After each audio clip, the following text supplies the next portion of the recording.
ஆனா நெறைய பேருக்கு இருக்கிற சந்தேகம் என்னன்னா, இது 2க்குமே சிகிச்சை முறைகள் அப்படின்னு பார்க்கும்பொழுது, அறுவை சிகிச்சை மட்டும் தான் இருக்கா? சர்ஜரி பண்ணி மட்டும் தான் இத வந்து நம்ம க்யூர் பண்ண முடியுமா? நேச்சுரலான ட்ரீட்மெண்ட்ஸ் என்ன இருக்கு? இது பொதுவாக எபிகாஸ்ட்ரிக் ஹெர்னியா அப்படின்னா நெஞ்சு பகுதியில நெறைய பேருக்கு ஒரு பிரெக்னன்சி டைம்ல நெறைய பேருக்கு ஏற்படும்.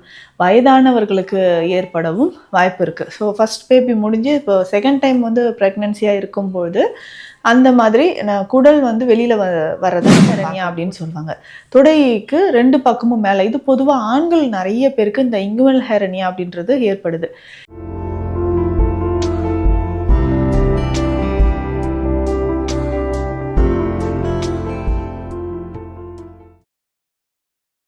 வரம் நேயர்களுக்கு வணக்கம். நான் டாக்டர் நித்யா, சித்தா ஃபிசிஷியன்.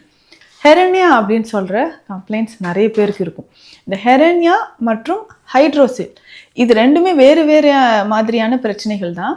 ஆனால் நிறைய பேருக்கு இருக்கிற சந்தேகம் என்னென்னா, இது 2க்குமே சிகிச்சை முறைகள் அப்படின்னு பார்க்கும்பொழுது அறுவை சிகிச்சை மட்டும்தான் இருக்கா? சர்ஜரி பண்ணி மட்டும்தான் இதை வந்து நம்ம க்யூர் பண்ண முடியுமா?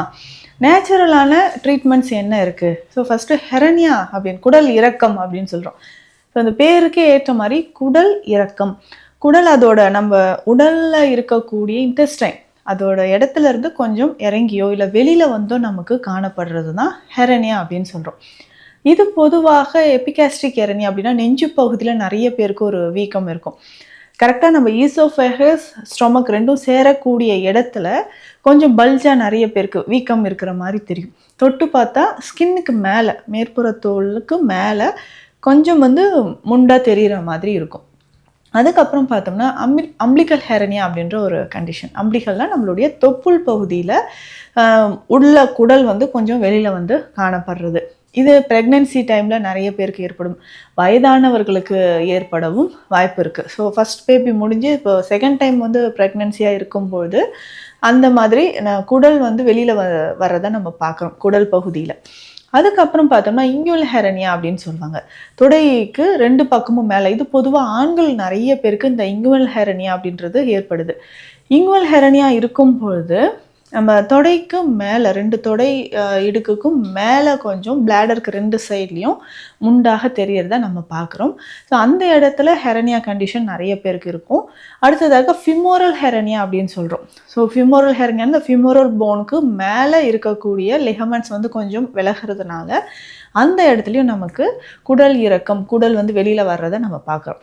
பொதுவாகவே நம்மளுடைய வயிற்றுப்பகுதியில் அப்டமன் ரீஜன் பார்த்தோம்னா எலும்புகள் இல்லாமல் வெறும் தசைகள் மற்றும் டிஷ்யூஸால் ஆக்கப்பட்டதுன்னு சொல்லலாம். இந்த டிஷ்யூஸ் வந்து ஸ்கின்னுக்கு உள்ளே வந்து லேயர்ஸ் அப்டமன் லேயர் மசில்ஸ் எல்லாமே கொஞ்சம் வீக் ஆகும்போது சில நேரங்களில் உள்ளே இருக்கக்கூடிய நமக்கு இன்டெஸ்டைன் வந்து வெளியில் வருது.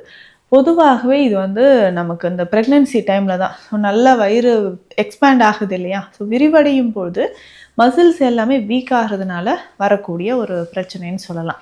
இதே மாதிரி அதிகமான வெயிட் லிஃப்ட் பண்ணக்கூடியவங்க ஆண்களோ பெண்களோ அதிகமான பளு தூக்கிக்கிட்டே இருக்கிறவங்க ரொம்ப ஹார்ட் ஒர்க் பண்ணுறவங்க இவங்க எல்லாத்துக்குமே இந்த ப்ராப்ளம் இருக்கும். ரொம்ப தூரம் சைக்கிள் வந்து ஓட்டிக்கிட்டே இருக்கிறோம், ரொம்ப வாக் பண்ணுறோம், நடக்கிறோம், வெயிட் தூக்கிக்கிட்டே நடக்கிறாங்க. ஸோ அடிக்கடி மாடிப்படி ஏறி ஏறி இறங்கிட்டே இருக்கிறோம் ரொம்ப காலமாக. இந்த மாதிரி காரணங்களால் நமக்கு குடல் இறக்கம் ஏற்படலாம். இல்லை நமக்கு வயிற்றுப்பகுதியில் ஏதாவது இன்ஃபெக்ஷனோ இல்லை டிசீசஸ் ஏதாவது வரும்பொழுதோ இந்த குடல் பகுதியிலையோ இல்லை நமக்கு தசைகள்லையோ ஒரு பலவீனம் ஏற்படும்போது குடல் இறக்கம் ஹெரனியா அப்படின்ற பிரச்சனை வருது. ஸோ இது வராமல் தடுக்கணும்னா ஸோ என்ன பண்ணலாம்? அடிக்கடி நமக்கு சில நோய் நிலைகள் இருந்தால் அதை முன்னரே நம்ம வந்து கண்டறிஞ்சு அதற்கான ட்ரீட்மெண்ட்ஸ் எடுக்கணும். நோய் நிலைகள் அப்படின்னு சொல்லும்போது இந்த கப நோய்கள் தான். அதிகமாக காஃப் இருக்குது, இருமிக்கிட்டே இருப்பாங்க இல்லை தும்பிக்கிட்டே இருப்பாங்க. ஸோ இருமல் தும்மல் அதிகமான இருமல் தும்மல் இருந்துச்சுன்னா ஸோ லோயர் அப்டாமல் அடிவயிற்று பகுதியில் ஒரு ப்ரெஷர் இருந்துக்கிட்டே இருக்கும். ஸோ அதிகமான தும்மல் இருமல் வரும்போது யூரின் லீக்கேஜ் நிறைய பேருக்கு இருந்துக்கிட்டு இருக்கும். ஸோ அந்த மாதிரியான கண்டிஷனில் தான் லோயர் அப்டாமன் மசில்ஸ் வந்து வீக் ஆகிறதுனால நமக்கு குடல் இறக்கம் ஹெரனியான்ற கம்ப்ளைண்ட் வருது. ஸோ நீண்ட நாட்களாக நம்ம வந்து ஏதாவது ஒரு நோய் நிலையால் பாதிக்கப்பட்டிருக்கிறோம், இல்லை அடிக்கடி வாந்தி எடுத்துக்கிட்டே இருக்கிறோம். இந்த மாதிரி ப்ரெஷர் உருவாகும் பொழுதும் குடல் பகுதியில் நமக்கு குடல் இறக்கம் ஏற்படுது அப்படின்னு சொல்லலாம். இதை தவிர்க்கணும்னா அந்த மாதிரி அடிக்கடி இருமல் வர்றதோ இல்லை வாந்தி வர்றதோ இல்லை லிவர் ரிலேட்டடாக ஏதாவது ப்ராப்ளம்ஸ் இருக்கான்றதை பார்த்து நம்ம செக் பண்ணி அதற்கான சிகிச்சை முறைகளை எடுக்கணும். ஒருவேளை நமக்கு வந்து இந்த ஹெரனியா ப்ராப்ளம் இருக்குது, இது எப்படி நேச்சுரலாக நம்ம சரி செய்யலாம் அப்படின்னு பார்த்தோம்னா, இதற்கான சில சிகிச்சை முறைகள், மருந்து முறைகள் இருக்குது. எக்ஸ்டர்னல் தெரப்பிஸ் வந்து நம்ம நிறைய கொடுக்கும்போது, ஸோ வெளிப்பக்கத்தில் இருந்து நம்ம சின்ன சின்ன பயிற்சிகளோ இல்லை ஆயில் அப்ளிகேஷன், ஒற்றடம் இது எல்லாமே கொடுக்கும்போது அப்டமனில் இருக்கக்கூடிய அந்த வயிற்றுப்பகுதியில் தளர்வடைந்து இருக்கக்கூடிய அந்த திசுக்களும் சரி, தசைகளும் சரி இறுக்கமடைய ஆரம்பிக்கும். அப்போது நேச்சுரலாகவே நமக்கு என்ன ஆகும்னா, உள்ள குடல் வந்து நார்மலாக ஒரு ஸ்டேஜுக்கு வந்து வர ஆரம்பிக்கும். இதுக்கு பேசிக்காக நம்ம ஆயில் அப்ளிகேஷனை பயன்படுத்தலாம். லவண தைலமோ இல்லை அரக்கு தைலமோ இதை வந்து பயன்படுத்திக்கலாம். ஸோ வயிற்று பகுதியில் எங்கே ஹெரனியா இருக்கோ வயிறு முழுவதும் இந்த தைலங்களை வந்து நல்லா நம்ம அப்ளை பண்ணிவிட்டு வெந்நீர் ஒத்தரம் வந்து நம்ம கொடுக்குறோம். டெய்லி காலையில் இதை நல்லா கொஞ்சம் ஆயிலை வந்து ஹீட் பண்ணிவிட்டு மைல்டாக ரொம்ப ப்ரெஷர் கொடுக்காம வயிறு பகுதியில் இந்த ஹெரனியா இருக்கக்கூடிய இடத்துல நம்ம மசாஜ் பண்ணிக்கிட்டே வரும்போது தளர்வடைந்து இருக்கக்கூடிய லிகமெண்ட்ஸோ இல்லை டிஷ்யூஸ் எல்லாமே டைட்டன் ஆக ஆரம்பிக்கும். அதனோடு பார்த்தோம்னா குடல் இறக்கம், இதோ வெளியில் வந்திருக்கக்கூடிய குடல் பகுதி உள்ளே போக ஆரம்பிக்கும். இதற்கு ஏற்ற மாதிரியான மருந்துகள் என்ன எடுக்கலாம் அப்படின்னா, அதிகமான துவர்ப்பு சுவை இருக்கக்கூடிய மருந்துகளை நம்ம ஃபாலோ பண்ணிட்டு வரணும். துவர்ப்பு சுவை இருக்கக்கூடிய மருந்துகள் அப்படின்னு பார்த்தோம்னா, நம்ம ரொட்டீனாக நம்ம பயன்படுத்தக்கூடிய அசோகப்பட்டை, மாவிலங்கப்பட்டை இதில் செய்யக்கூடிய குடிநீர் வகைகளோ, திரிஃபலாவை அடிப்படையாக வைத்து செய்யக்கூடிய மருந்துகளோ, திரிஃபலா கற்பம் அப்படின்ற ஒரு மருந்து இருக்குது. ஸோ நார்மலாக திரிஃபலா சூரணத்தை விட திரிஃபலா கற்பம் அதிகமான பலன் தரக்கூடியது அப்படின்னு சொல்லலாம். ஸோ திரிஃபலா கற்பத்தை நம்ம வந்து ஃபாலோ பண்ணனாலும் குடல் இறக்கம் இருக்கக்கூடிய நபர்களுக்கு அந்த தளர்ந்த தசைகள் இறுக்கம் அடைய ஆரம்பிக்கும். அதே மாதிரி தான் ஹெரனியா, இதே மாதிரி தான் நம்ம பார்த்தோம்னா அடுத்தது ஹைட்ரோசில் கம்ப்ளைண்ட். ஸோ இந்த ஹைட்ரோசில் அப்படின்னு சொல்கிறது ஆண்களுக்கு ஏற்படக்கூடிய விரை வீக்கம் அப்படின்னு சொல்கிறோம். இந்த ஹெரனியாவோட சேர்ந்தும் இந்த கம்ப்ளைண்ட் நிறைய பேருக்கு இருக்கும். ஏன் சொல்கிறோம் அப்படின்னா, ஹெரனியா இருந்துச்சுன்னா திரும்ப திரும்ப இன்ஃபெக்ஷன் வந்து அதனாலேயும் நிறைய பேருக்கு ஹைட்ரோசில் அப்படின்னு சொல்லக்கூடிய விரை வீக்க பிரச்சனை இருக்கும்.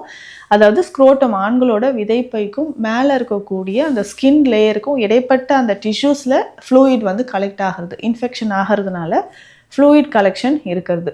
ஸோ இதை நம்ம வந்து அவாய்ட் பண்ணணுன்னாலும் இந்த ஹெரனியாக்கான ட்ரீட்மெண்ட் எடுக்கிறதே இந்த ஹைட்ரோசிலுக்கும் நம்ம வந்து க்யூர் பண்ணோம் அப்படின்னு சொல்லலாம்.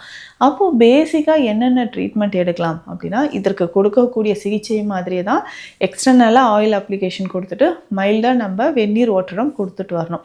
ஸோ அந்த விரை வீக்கம் இருக்குன்னா அதற்கேற்ற மாதிரி மருந்துகள், முக்கியமாக கழற்சி தைலம், கழற்சி சூரணம், இது 2 மெடிசனும் நம்ம வந்து ஸ்பெஷல் மெடிசனாக நம்ம கிளினிக்கில் கொடுக்குறோம். நிறைய பேருக்கு இப்போ குழந்தைகளுக்கு கூட பார்த்தோம்னா இந்த ஹெரனியா கண்டிஷன் இருக்கும். ஸோ ரொம்ப வந்து சைக்கிள் ஓட்டிக்கிட்டே இருக்கான், விளையாடிக்கிட்டே இருக்கான் அப்படின்னு சொல்லிட்டு குழந்தைகளுக்கு சொல்லுவாங்க. ஸோ நேச்சுரலாகவே நமக்கு ஸ்க்ரோட்டம், ஆண்களுக்கு விதைப்பையில் லேசாக ஏதாவது அடிபட்டுதுன்னா அப்போது வீக்கம் ஏற்படுது, ஹைட்ரோசில் கண்டிஷன் இருக்குது. அதை சரி செய்யணும் அப்படின்னாலும் நம்ம இந்த கழற்சி தைலத்தை பயன்படுத்தலாம். கழற்சி சூரணம் எப்படி எடுக்கலாம் அப்படின்னு பார்த்தோம்னா, இந்த கழற்சி காய் அப்படின்னு சொல்கிறது கழற்சி காய்க்கு உள்ளே இருக்கக்கூடிய விதைகளை நம்ம மருந்தாக பயன்படுத்துகிறோம். ஸோ கழற்சி காய் மேலே வந்து நல்லா ஹார்டாக ஓடு இருக்கும், அதை உடச்சி உள்ளே இருக்கக்கூடிய பருப்பு மட்டும் எடுத்து மருந்தாக நம்ம பயன்படுத்துகிறோம். இதில் கழற்சி காயோட கருஞ்சீரகம், சீரகம், அதிமதுரம், அக்ரஹாரம் இது எல்லாமே சேர்த்து அது மருந்தாக நம்ம கொடுக்கும்பொழுது உடலில் நாட்பட்டு இருக்கக்கூடிய பிரச்சனைகள், முக்கியமாக இந்த மாதிரி வீக்கம், குடல் இறக்கமாக இருக்கட்டும் இல்லை விரை வீக்கமாக இருக்கட்டும், இதை சரி செய்கிறதுக்கு நமக்கு கழற்சி சூரணம் பயன்படுது. தொடர்ந்து இந்த கழற்சி சூரணத்தை பாலோடு கலந்து ஒரு நாளைக்கு 2 வேளை சாப்பிடும்போதும் குடல் இறக்கத்துக்கும் இதை நம்ம வந்து பயன்படுத்திக்கலாம்.